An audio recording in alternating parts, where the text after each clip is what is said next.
Welcome to the Nevis Newscast for Monday, April 8th, 2024. I am Bronte Swanston Hendrickson.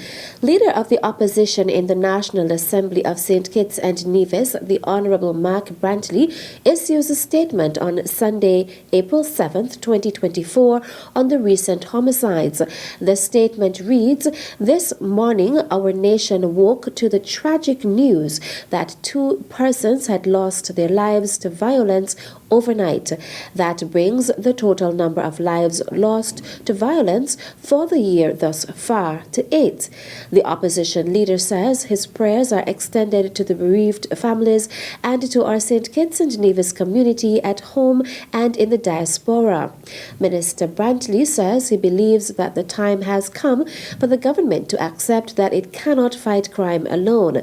The police and security forces, no matter how well equipped or well-intentioned, must have the full support of the community if we are to prevail against this scourge of crime and violence. St. Kitts and Nevis needs all hands on deck, says Minister Brantley. He also said the government must extend the hand of cooperation on this issue to the political opposition, the church and community groups, the business community and nation at large. Brantley is calling for an urgent and sustained engagement with all stakeholders so that solutions and approaches may be fashioned to confront this problem. Minister Brantley says he wishes for each and every one of us to consider that while the responsibility for our safety and security lies with the government, the experience under successive governments has shown that no government has been able to solve the problem. Crime is not a governmental problem. Crime is a societal problem. To tackle it, we need less politics and more policy, less rancor and more cooperation, less talk and more action. Criminals must be made to realize that there is no safe haven for them anywhere in St. Kitts and Nevis, and they and those who aid and abet them must understand that they will have no respite, no comfort, no retreat, and no surrender. Our incredible gains as a young nation must not be allowed to be squandered by the selfish few who care nothing about themselves, their families, their communities, and their country.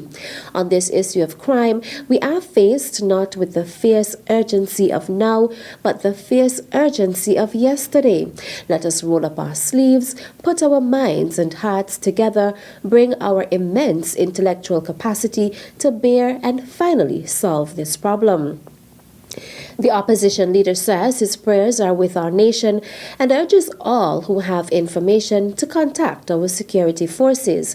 We are in this together and we must confront it together and resolve it together, says leader of the opposition in the National Assembly, the Honourable Mark Brantley.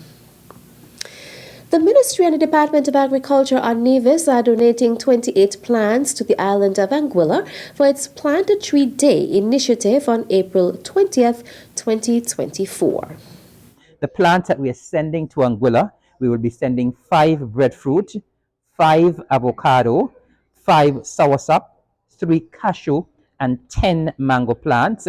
And the mango plants are broken down into 2 Amripoli, 1 Julie, 5 ice cream, and 2 Graham. We see this as a significant move in that we are able to assist our neighbor Anguilla. And of course, that is the idea of us in the Department and the Ministry of Agriculture. Continue the cooperation between the Federation of St. Kitts and Nevis with our friends and neighbors in the sub-region, and whatever we can do to help, we will be delighted to do so. So once again, we are delighted from the Ministry and the Department of Agriculture to do this kind gesture to assist our friends in Anguilla. Minister of Agriculture, the Honourable Eric Evelyn, was at the Vance W. Amory International Airport on Monday, April 8th, 2024, where the plants will leave for Anguilla. Someone from the Department and the Ministry of Anguilla would have reached out to us here on Nevis, and they were interested in us donating some plants for their initiative, Plant a Tree Day.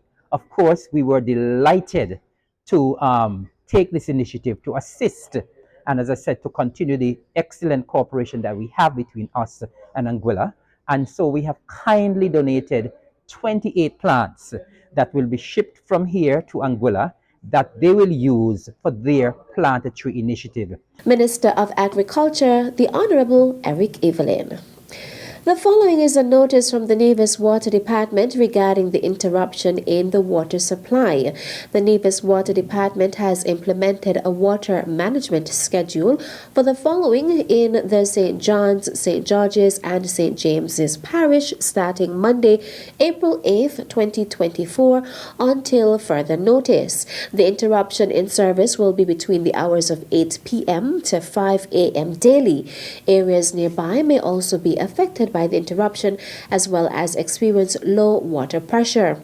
Kindly take note of the areas affected by the interruption in service: Zion, New River, Hickman's, Rice's, Hadley's Road, Church Ground, Victoria Road, Prospect Estate, Cherry Garden, Prospect Palms, Malcolm Hill, Upper Farms, Upper Stony Grove, Hamilton, Braziers, Brown Hill, Montpelier, Cox, Claygut, Coal Hill, Pond Hill, Newcastle, Barnaby, Potworks, Camps, and Nisbet Settlement. The following areas in the St. Thomas's Parish may also experience low pressure to no water: Westbury, Clifton Estate, Upper and Lower Jones Estate, Cohoon Estate, and along the main road to Wally. The Nevis Water Department apologizes for any inconvenience caused to its consumers at this time.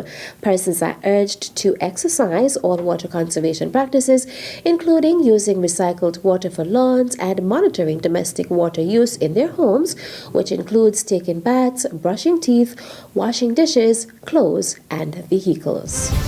Still to come, registration for Department of Community Development's Best Kept Village competition open. The details after this break.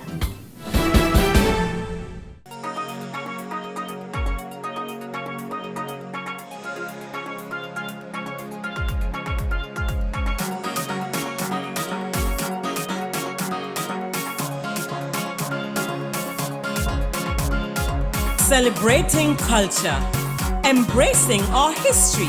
It's Culturama 50, July 25th to August 6th. It's the Caribbean's greatest summer line. See you there. Welcome back. In recognition of the 50th celebration of Culturama 50, the Department of Community Development is hosting a Best Kept Village competition. Deputy Director of the Department of Community Development, Denicia Smithen, outlined the objectives of the competition. Through this competition, we hope that persons in the community can display their national pride and civic duty by being actively engaged in the cleaning and beautification of their community. As a whole, villages will be judged based on their cleanliness, overall appearance, garden landscape, and evidence of community spirit.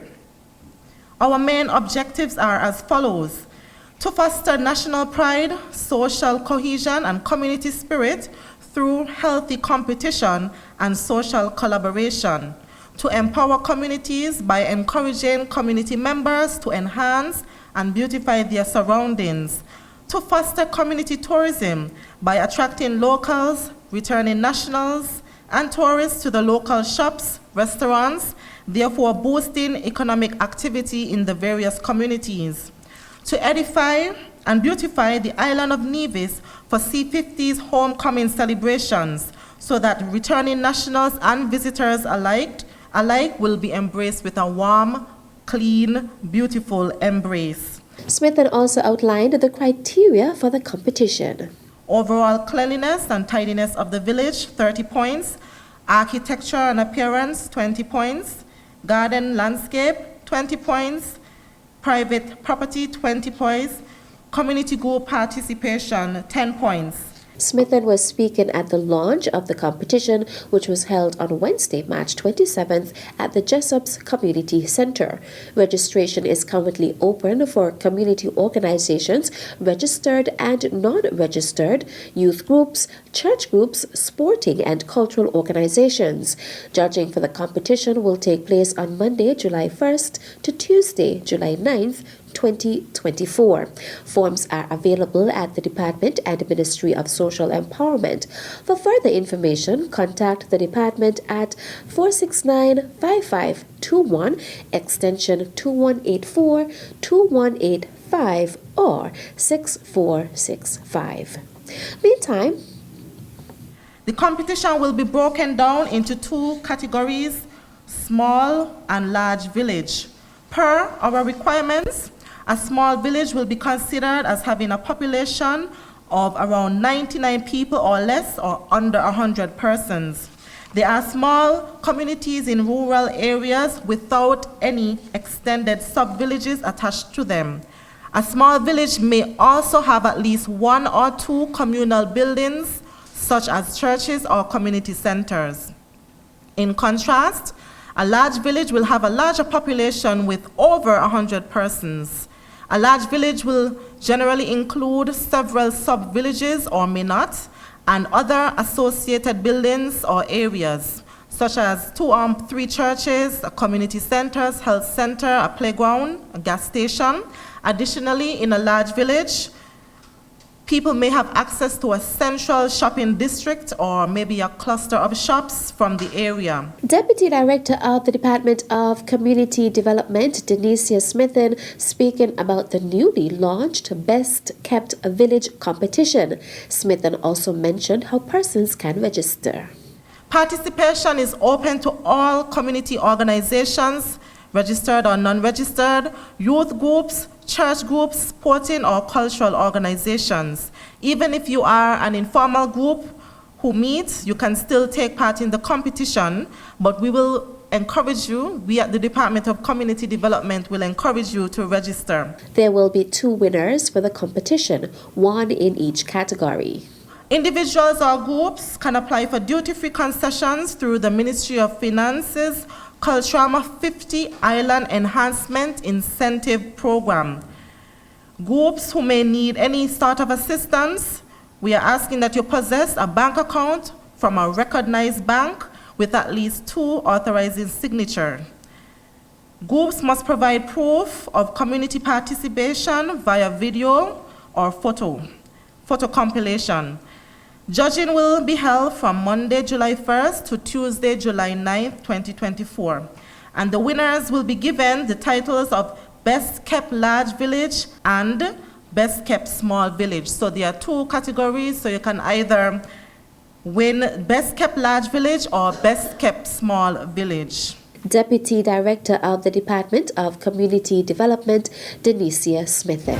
And that's how we end this edition of the Nevis Newscast. On behalf of all of us here at the Department of Information, I am Bronte Swanston Hendrickson. Thank you for viewing.